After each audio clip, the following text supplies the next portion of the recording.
Selamat datang kembali ke tutorial Cuan IRP. Di episode sebelumnya, kita sudah membahas proses produksi, bahan baku, dan menghitung HPP. Apabila kalian sudah melakukan sesuai tutorial ini, maka sekarang di sistem sudah punya stok bahan baku dan stok etalase atau barang hasil produksi. Tapi sekarang kenapa tidak bisa melakukan produksi lagi? Ternyata di sistem bahan bakunya sudah ada yang habis, stoknya kosong. Lalu, bagaimana ya cara memprosesnya? Ikutin video tutorial ini sampai selesai. Sebelum kita membeli atau mendapatkan bahan baku baru, ada hal lain yang perlu kita masukkan di IRP ini. Apa itu? Ya, belum ada suppliernya. Logikanya, setiap belanja harus tercatat, didapatkan dari vendor mana atau toko mana. Ini akan memudahkan pelacakan di kemudian hari. Masuk dulu ke pengaturan operasional, lalu data supplier.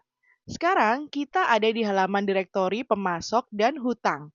Pilih tambah supplier. Tulis nama usaha, nama kontak, nomor handphone, sampai alamat, lalu klik simpan pemasok. Terkadang untuk MKM yang masih baru, bagaimana sih dengan bahan yang dapatnya tidak tentu? Boleh untuk awal kita buat pakai sebutan supplier umum. Ini nantinya diisi untuk item bahan baku yang kecil dan bayarnya pun secara kontan. Sekarang sudah ada daftar supplier. Ada fitur namanya deposit. Apa sih ini?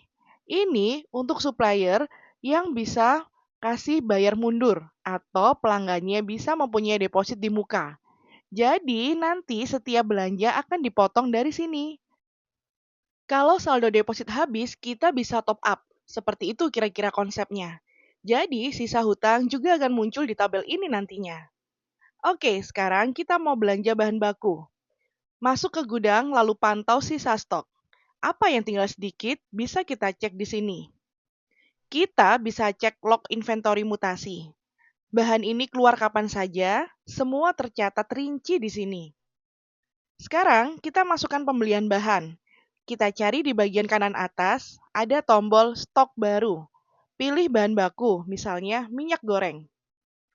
Pilih jumlah belinya, total berapa biaya yang kita bayarkan, lalu satuannya apa. Misalnya, saya membeli 10 liter. Per liter harganya 14.000. Jadi, kita tulisnya 140.000, satuan liter. Di bawahnya, kita pilih supplier. Lalu, metode pembayarannya. Ada lunas, hutang tempo, atau potong deposit. Saya pilih hutang tempo. Muncul batas tanggal jatuh tempo. Misalnya, 1 bulan dari sekarang. Di catatan tambahan, saya masukkan nomor nota dari suppliernya. Ini akan memudahkan saat audit nanti. Kalau semua sudah selesai, simpan ke gudang. Kita sudah balik lagi ke tabel log bahan baku. Sudah muncul kulakan barang masuk di bahan minyak goreng. Ada jumlah dan terlihat berapa nilai harganya. Di tabel log inventory ini punya dua tab. Satu untuk log bahan dapur, satunya untuk log etalase. Caranya sama untuk nambah stok.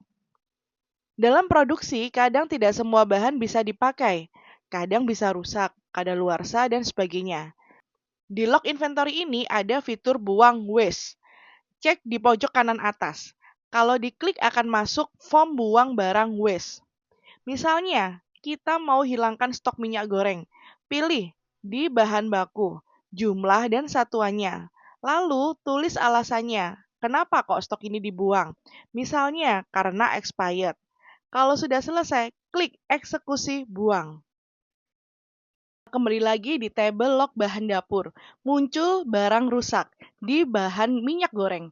Ada keterangan dibuang dan terlihat berapa nilai harganya. Semua barang masuk dan keluar kini tercatat sempurna. Sampai sini kita sudah paham ya untuk penggunaan modul inventory. Sekarang kita bisa memulai produksi dengan bahan baku yang sudah dimasukkan. Di kasir pun setelah produksi, barang sudah siap jual. Selanjutnya, kita akan membahas bagaimana pengaturan untuk payroll karyawan dan laporan pengeluaran operasional. Ikutin terus sesi tutorial Cuan IRP selanjutnya. Jangan lupa, cuan, catat uang Anda.